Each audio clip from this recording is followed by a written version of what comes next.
ఖమ్మం జిల్లా Buggapadu food park అంశంపై కాంగ్రెస్ ప్రభుత్వాన్ని బీఆర్ఎస్ నేతలు నిలదీశారు. 75 ఎకరాలకు పైగా భూమిని ఫుడ్ పార్కు కేటాయించిన వెనుక అసలు ఉద్దేశం ఏమిటో ప్రభుత్వం స్పష్టం చేయాలని డిమాండ్ చేశారు. ఈ వ్యవహారం వెనుక ఓ మంత్రి కుమారుడి ప్రమేయం ఉందన్న ఆరోపణలు వినిపిస్తున్నాయన్నారు. ఫుడ్ పార్క్ పేరుతో వందలాది చెట్లను నరికివేయడమే కాకుండా కోట్ల రూపాయల విలువైన మట్టిని కూడా విక్రయించారని ఆరోపించారు. ఫుడ్ పార్క్ భూ కేటాయింపులో రైతు సమస్యలపై ప్రభుత్వం సమగ్ర వివరణ ఇవ్వాలని డిమాండ్ చేశారు.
గత వారం రోజులుగా ఖమ్మం జిల్లా బుగ్గపాడులో ఫుడ్ పార్కు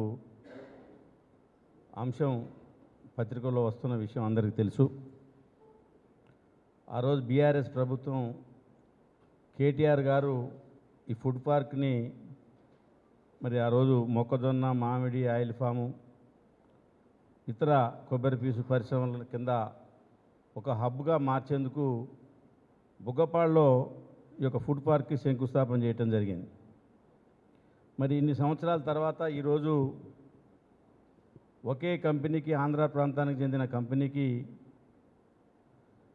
ఏదైతే ఇండస్ట్రియల్ కార్పొరేషన్ మరి నిర్ణయించబడిందో 40 లక్షల కనీస మద్దతు ధర, దానికి భిన్నంగా కేవలం 21 లక్షల రూపాయలకే ఆ ఫుడ్ పార్క్ని 75 ఎకరాలకు పైన ఒక రొయ్యల సీడ్ కంపెనీకి కేటాయించడం వెనక జరిగిన మతలబు ఏంటి? మరి 40 లక్షల రూపాయల పైన మన తెలంగాణ ఇండస్ట్రియల్ డెవలప్మెంట్ కార్పొరేషన్ ధర నిర్ణయిస్తే మరి ఎందుకు మినహాయింపు ఇచ్చారో ప్రజలకు సమాధానం చెప్పాల్సిన అవసరం ఈ ప్రభుత్వానికి ఉంది. దీని వెనక మంత్రి గారు ఉన్నాడా, కుమారుడు ఉన్నాడా, ఎంతటి వారు ఉన్నా కూడా మరి నిరుపేదల దగ్గర, ఆ బుగ్గపాడు ఏరియాలో అమాయకమైన గిరిజనుల దగ్గర, ఎస్టీలు కానీ ఎస్సీల దగ్గర కేవలం ఆ రోజు తక్కువ ధరకు ఈ ఫుడ్ పార్క్ని స్థల సేకరణ చేయడం జరిగింది. కానీ ఈరోజు మరి 30 సంవత్సరాలు అయి ఉంటుంది, బహుశా రాజశేఖర రెడ్డి గారు ముఖ్యమంత్రిగా ఉన్నప్పుడు అది స్థలం సేకరించారు. మరి ఈరోజు ఇన్ని సంవత్సరాల తర్వాత అన్ని రకాల డెవలప్మెంట్ చేసి, ఇన్ఫ్రాస్ట్రక్చర్ అక్కడ డెవలప్మెంట్ చేసిన తర్వాత అన్ని రకాల అనుమతులు వచ్చిన ఈ యొక్క ఫుడ్ పార్క్లో మరి అదే ప్రైవేట్ని ఏదైనా కొనాలంటే పర్యావరణ అనుమతులు తీసుకోవాలి ఆ కంపెనీ.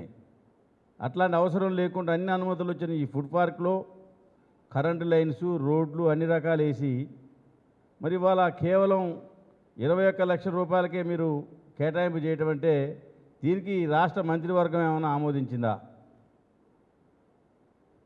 మంత్రివర్గం మరి ఇంత పెద్ద స్థలాల్ని, ఇన్ని ఎకరాలని కేటాయింపు చేయాలంటే ప్రధానంగా మరి ఈ యొక్క రాష్ట్ర మంత్రివర్గం దీన్ని ఆమోదించి చేయాల్సిన అవసరం ఉన్నది.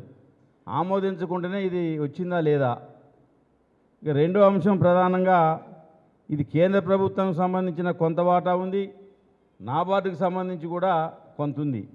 మరి కేంద్ర ప్రభుత్వం అనుమతి ఉందా ఇందులో? నాబార్డు అనుమతి ఇచ్చిందా లేదా కూడా చెప్పాల్సిన అవసరం ఉన్నది. అక్కడ చాలా రకాల చెట్లన్నింటినీ కూడా కొట్టేశారు. రెండో పక్కన సీతారామసాగర్ ప్రాజెక్ట్ కాలువకి తీసిన మట్టిని కూడా, అది మరి మైనింగ్ పర్మిషన్ ఎట్లా ఇచ్చిండో తెలియదు, కానీ కొన్ని కోట్ల రూపాయల విలువైన మట్టిని కూడా అక్కడ అక్రమంగా తోలి ఇలా ప్రభుత్వ ధనానికి పెద్ద ఎత్తున నష్టం జరిగే విధంగా మరి చూస్తూ ఉన్నారు. మరి ఫ్యాక్టరీ మీరు చేసుకున్న ఒప్పందంలో 100% స్థానికులకు ఉద్యోగాలు ఇస్తారా లేదా కూడా ఒక తెలవని పరిస్థితి ఉంది. మరి ఈ యొక్క పరిస్థితిలో స్థానిక యొక్క యువతరానికి ఉపాధి మీద స్పష్టత లేకుండా, క్యాబినెట్ అనుమతి లేకుండా, రాష్ట్ర ప్రభుత్వం కానీ నాబార్డు సంస్థల యొక్క సహకారంతో రాష్ట్ర ప్రభుత్వానికి తక్కువ శాతమే ఉంది. ఇలా 30% రాష్ట్ర 20% రాష్ట్ర ప్రభుత్వ వాటా, 30% నాబార్డు ఉంది, మిగతాది కేంద్ర ప్రభుత్వం. మరి ఇన్ని వ్యవస్థలు ముడిపడి ఉన్న ఈ బుగ్గపాడు ఫుడ్ పార్క్లో మరి మీరు ఏకపక్షంగా ఏ రకంగా స్థలం కేటాయించారు, అదేవిధంగా లెవెలింగ్ చేయడానికి మట్టిని మీరు ఎన్ని క్యూబిక్ మీటర్లు ఇచ్చారు, ఎంత దోలుతున్నారు, దానికి నియంత్రణ ఏముంది, ఈ అన్ని రకాల అనుమానాలు ఉన్నాయి. అందుకనే తక్షణమే రాష్ట్ర ప్రభుత్వం అన్ని విషయాల మీద సమగ్రమైన విచారణ జరిపి దీని కేటాయించుల మీద పునఃసమీక్ష చేసి మార్కెట్ ధరకు కేటాయించి రాష్ట్ర ప్రభుత్వానికి నష్టం జరగకుండా చూడాలని చెప్పి రాష్ట్ర ప్రభుత్వాన్ని డిమాండ్ చేస్తూ ఉన్నాం. ఇక మూడోది, ఈ నెల 24వ తారీఖున కేటీఆర్ గారు సత్తుపల్లి ఉదయం 11 గంటలకు అంటే 10:30కు